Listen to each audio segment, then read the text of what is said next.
For someone who's managing CCCA, wash day is not just maintenance, it's medicine.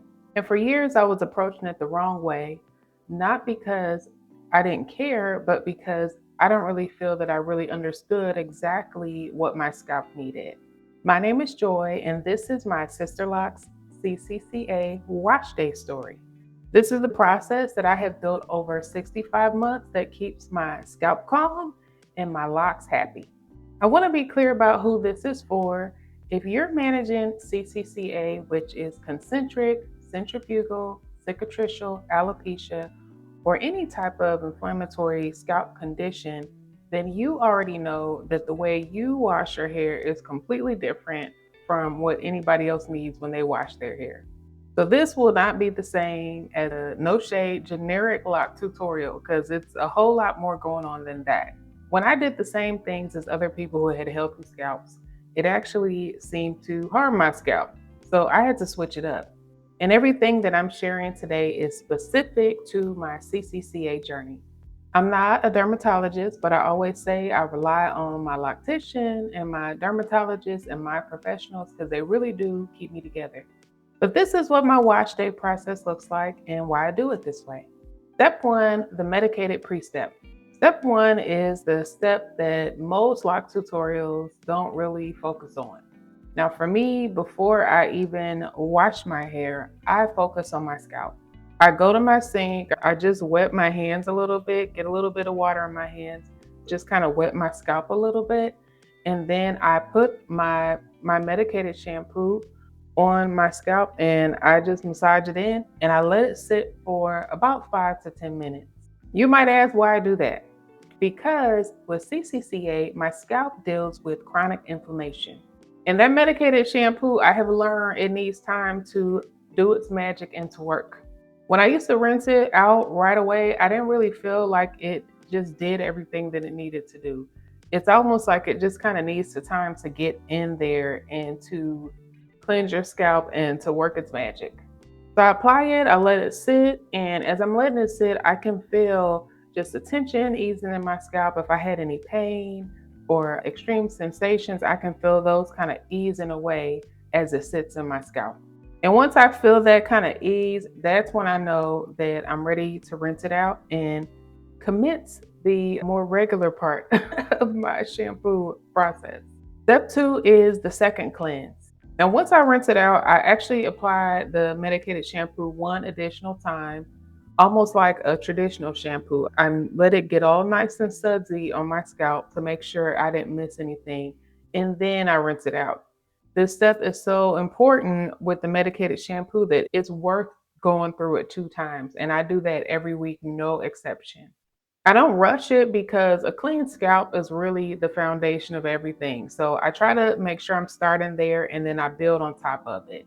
Step three, moisturizing shampoo on the length of my locks. After the medicated cleanse, I use a moisturizing shampoo on the length of my locks. And mind you, I've had my locks for 5.5 years, so they are mature, they're closed, they're fully locked.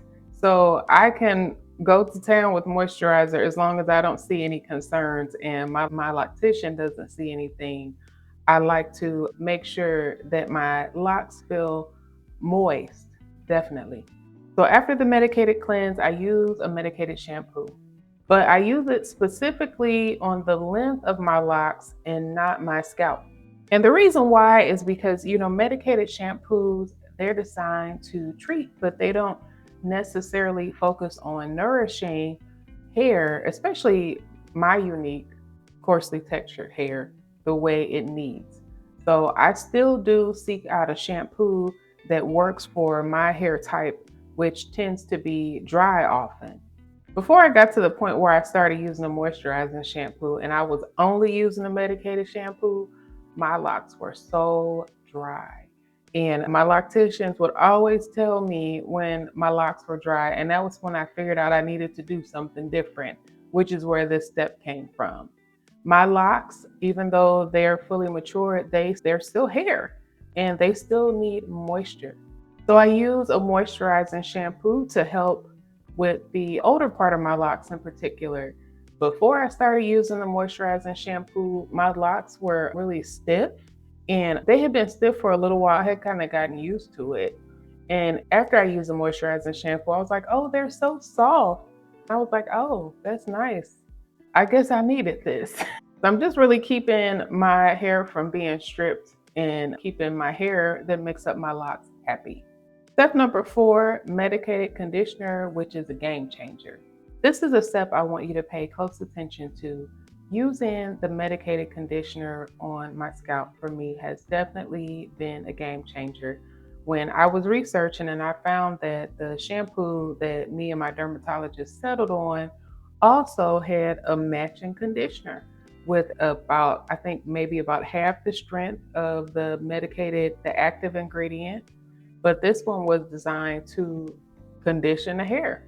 And I figured it'd be a great idea for me to try it because, as I said, the medicated shampoo can be so drying. So I added this step in because of that. So it gives me additional time for my scalp to be treated, but then it's moisturizing the hair right by my scalp and it doesn't irritate my scalp at all. So I try to make sure that the only products that touch my actual scalp are the medicated shampoo and the medicated conditioner when it comes to the washing process. I used to feel like I was sacrificing one for the other. Do I treat or do I moisturize? But now this kind of combines them all into one nice step. My scalp is getting what it needs medically, and it's also getting moisturized. My hair that makes up my locks right by my scalp is getting moisturized, which is great. And that shift alone has changed the feel of my locks tremendously. Step number 5 is conditioning the length of my locks, especially my ends. Now, after I put the conditioner on my scalp, I focus on my locks and especially the ends of my locks. And you want to make sure to keep in mind. Now, I said I've had my locks for 5.5 years. So think about this hair right here. I think I've had maybe a trim or so. So this hair, I started with really short hair, my locks. So this hair is probably a good 5 years old. Now it needs to be taken care of because it is older hair. So I'm very intentional about keeping them soft. And as I said earlier, if you do feel that your locks are stiff and they're not, pliable, and that sometimes can be something you want to make sure to pay attention to. You want them to feel soft and touchable.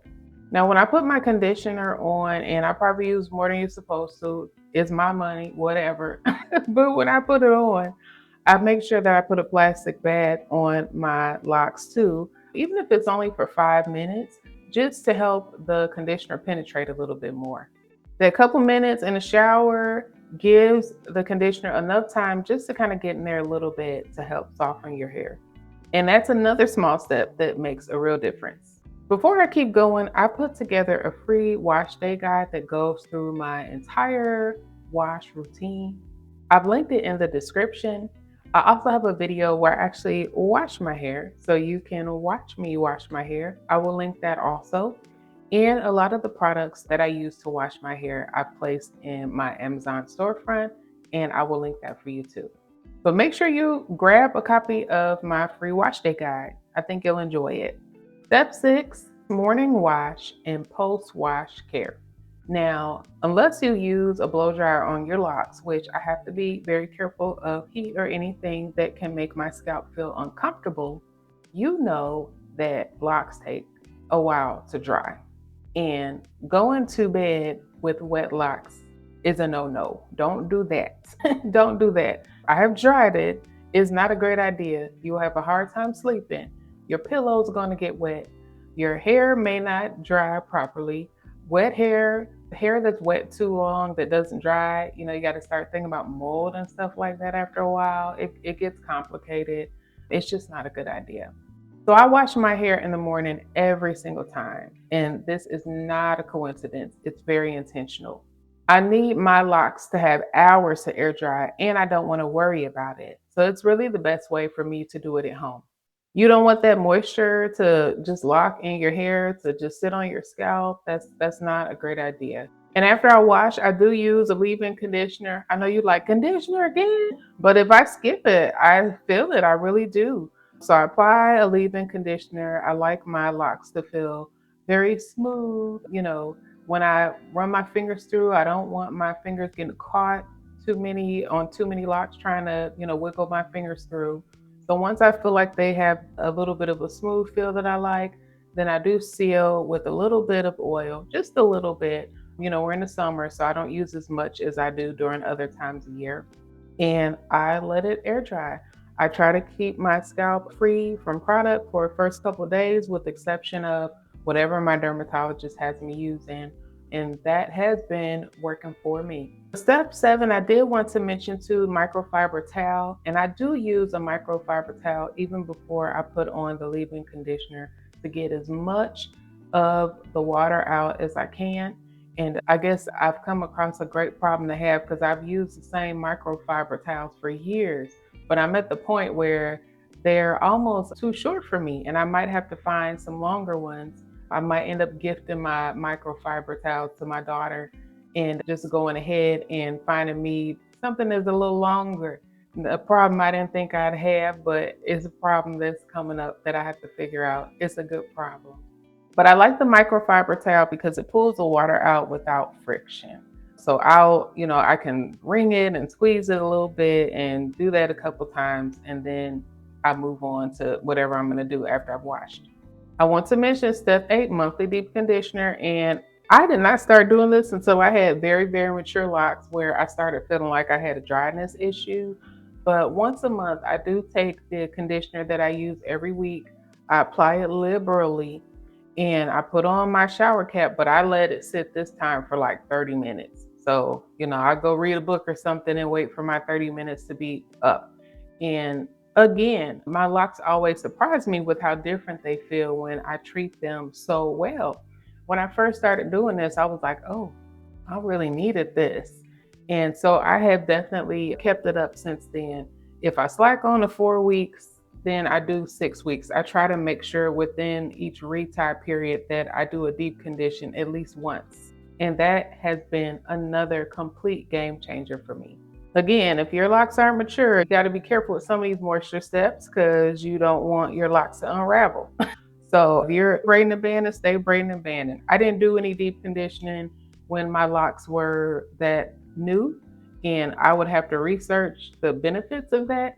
But this is definitely a step for those who have once your locks get really mature and you're dealing with the stiffness and you ain't really worried about them unraveling, you can kind of play a little bit more with the conditioners. Step number 9 is the schedule. So I wash my hair twice a week, no exceptions. And I've said that before because it is so important. I continue to repeat it. And I've gotten some pushback on social media from people who don't understand my type of alopecia. And they're like, twice a week, that's a lot.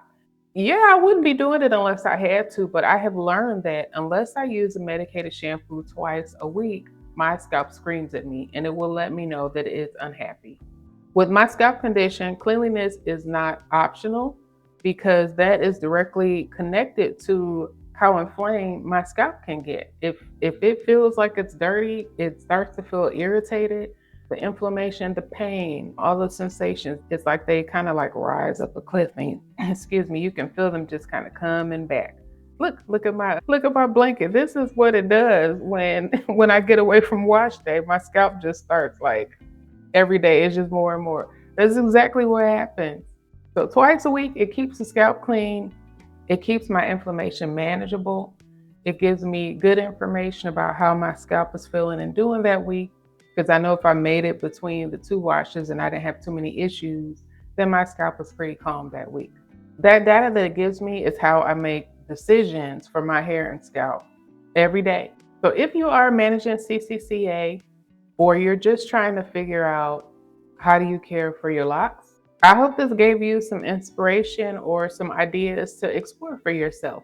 Your wash routine should really feel like something that you're doing with intention, not just something that you're going through for the motions. Every step in this process, it exists for a reason.